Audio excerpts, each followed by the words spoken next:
Hi, good afternoon. Welcome to the Urban Creative Minds Urban Farming Phase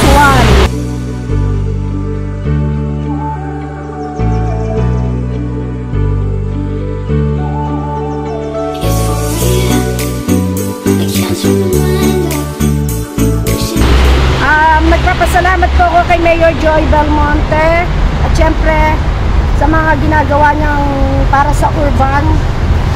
Mula po nung umpisa, bato-bato lang po ito eh.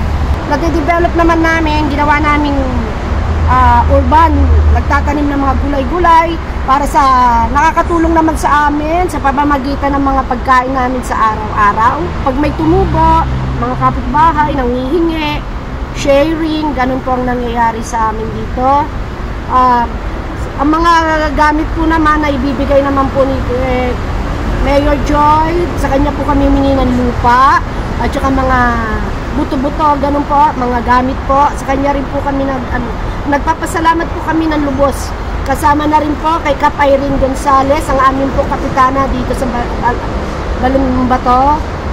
Lugod po kami nagpapasalamat, Mayor Joy Belmonte. Salamat po. Kami po ay nag-start po noong July 25, 2022. Bali, aming pong grupo ay nagsimula bilang mga magulang or nanay lang po, kababaihan na wala naman po talaga alam sa pagtatanim. Pero nung nagsimula po kami sa Creative Minds, mula po nung nagkaroon po ng orientation, natuto po kami sa pagtatanim.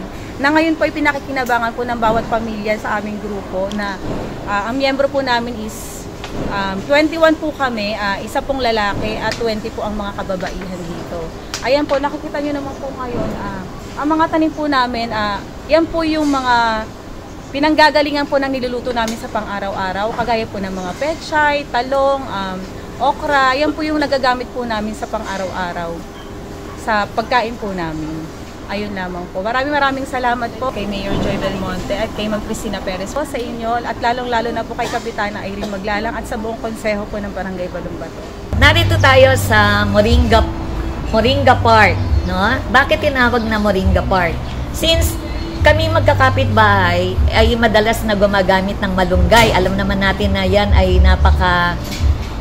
isa sa pinakamasustansyang gulay, ano? Ang Moringa Park namin na ito ay napagtuunan namin ng pansin na kung saan hindi lamang kami nalilibang, kundi ito ay may gamit para sa aming mga pangangailangan. Nagbibigay ito ng mga benepisyo tulad ng malinis na hangin, masarap tignan, ano, nakakalibang, at saka hindi lang dun sa nakakalibang, hindi man namin ito nabebenta ng tuluyan kasi marami kaming magkakapitbahay sa Art Street tsaka sa Music Street na nakikinabang sa pakinabang na dulot ng mga tanim namin, no?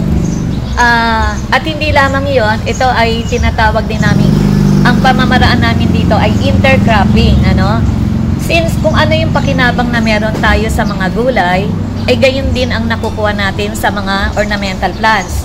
Naging teacher ako ng grade 4 students at yun ang naituro ko sa kanila na sa isang agrikultura, hindi lamang yung nakatuon tayo sa mga halamang gulay, kundi sa halamang ornamental din, ano. Salamat sa programa ng Urban Farming, ang Bliss Urban Farming dito sa Teachers Bliss Balong Bato, at kay Mayor, sa aming presidente muna, Pres Lilibet, ang siyang nangunguna para sa aming park, para maingganyo kami na mapaganda ang bawat park dito sa Teachers Bliss. Ganon din sa ating Mayor. Hello po, Mayor Belmonte, Joy Belmonte, na nagpasimula at nagbigay ng project na ito para na sa ganon makatulong hindi lamang sa aming community, kundi maging sa ibang lugar. Salamat din po sa aming kapitana, Kap Irene Maglalang, dahil siya rin ay isang sa naging inspirasyon namin para sa pagsasakatuparan ng ating mga adhikain na mapaganda ang ating paligid. Salamat, Kap Irene. Kami po ay bumuo ng isang Creative Mind Farmers po para dito po sa aming kabarangay Balong Bato po.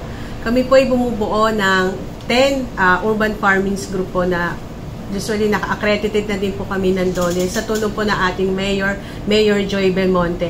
Sa ngayon po, patuloy po namin pinauunlad ang aming payak na tawag doon, hardin para po sa aming barangay. So, tuloy-tuloy po rin po ang aming pagsuporta sa aming mga urban farmer. Nagbibigay po kami ng mga libreng supplies para po sa kanila. At the same time po, nagkakaroon po ng participation ng bawat kababaihan ng bawat sitio po. Kami po, mula po sa Barangay Balong Bato, 100% po nakasuporta sa Joy Farming po na ating Mayor Joy Belmonte.